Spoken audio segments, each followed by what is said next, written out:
Report breaking. Arya രാജേന്ദ്രനോട് പാർട്ടിയിൽ സജീവമാകാൻ CPM സംസ്ഥാന നേതൃത്വം നിർദ്ദേശിച്ചു. പാർട്ടി നിർദ്ദേശത്തിന് പിന്നാലെ സിപിഐഎം ഡിവൈഎഫ്ഐ പരിപാടിയിൽ മുൻനിരയിലേക്ക് ആര്യ വന്നു.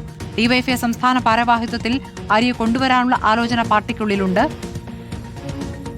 അതിന്റെ ഭാഗമായി കൂടിയാണ് സംസ്ഥാന നേതൃത്വത്തിന്റെ ഇടപെടൽ. തദ്ദേശ തെരഞ്ഞെടുപ്പിന് ശേഷം ആര്യ രാജേന്ദ്രൻ പാർട്ടി പരിപാടിയിൽ പങ്കെടുക്കുന്നത് കുറവായിരുന്നു.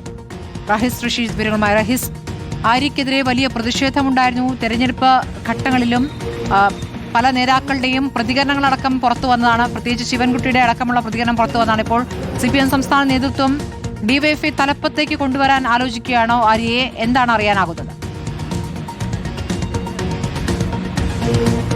സ്മൃതി, തിരുവനന്തപുരത്ത് സിപിഐഎമ്മിന്റെ നേതൃത്വം ആര്യ രാജേന്ദ്രന് അത്ര അനുകൂലമായ നിലപാടല്ലായിരുന്നു സ്വീകരിച്ചിരുന്നത്. അതുകൊണ്ടാണ് തദ്ദേശ തെരഞ്ഞെടുപ്പിൽ മുടവുമുകൾ വാർഡിന്റെ ചുമതല മാത്രമാണ് സിപിഐഎമ്മിന്റെ ജില്ലാ കമ്മിറ്റി അംഗമായിരുന്നിട്ടും മുൻ മേയറായിരുന്നിട്ടും ആര്യ രാജേന്ദ്രന് നൽകിയിരുന്നത്. തിരഞ്ഞെടുപ്പിൽ BJP അധികാരത്തിലെത്തിയതിന് പിന്നാലെ പിന്നീട് പാർട്ടി പരിപാടികളിൽ ഒട്ടും സജീവമായിരുന്നില്ല ആര്യ.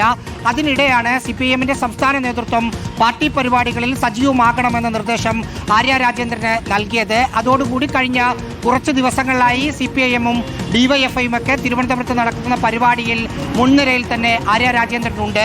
സിപിഐഎമ്മിന്റെ സംസ്ഥാന നേതൃത്വത്തിന്റെ മനസ്സിൽ ഡിവൈഎഫ്ഐയുടെ സംസ്ഥാന നേതൃത്വത്തിലേക്ക് ആര്യ രാജേന്ദ്രനെ കൊണ്ടുവരിക എന്ന ലക്ഷ്യം കൂടിയുണ്ട്. ഈ മാസം 19 മുതൽ 22 വരെ തൃശ്ശൂരിൽ വെച്ചാണ് ഡിവൈഎഫ്ഐയുടെ സംസ്ഥാന സമ്മേളനം ചേരുന്നത്. അതിൽ പുതിയ കമ്മിറ്റി വരും.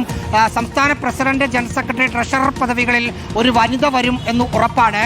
ആ വനിതയായി ഏത് പദവിയാണോ അതിലേക്ക് ആര്യയെ കൊണ്ടുവരണം എന്ന ആഗ്രഹം സംസ്ഥാന നേതൃത്വത്തിൽ ഒരു വിഭാഗത്തിനുണ്ട്. അതുകൂടി മുന്നിൽ കണ്ടിട്ടാണ് പാർട്ടി പരിപാടികളിൽ സജീവമാക്കണമെന്ന നിർദ്ദേശം നൽകിയതും ആര്യ അത് അനുസരിച്ച പാർട്ടി പരിപാടികളിൽ മുൻനിരയിൽ കുറച്ചു ദിവസമായി കാണുന്നതും. റഹീസ് റഷീദാണ് വിവരങ്ങൾ നൽകിയത്.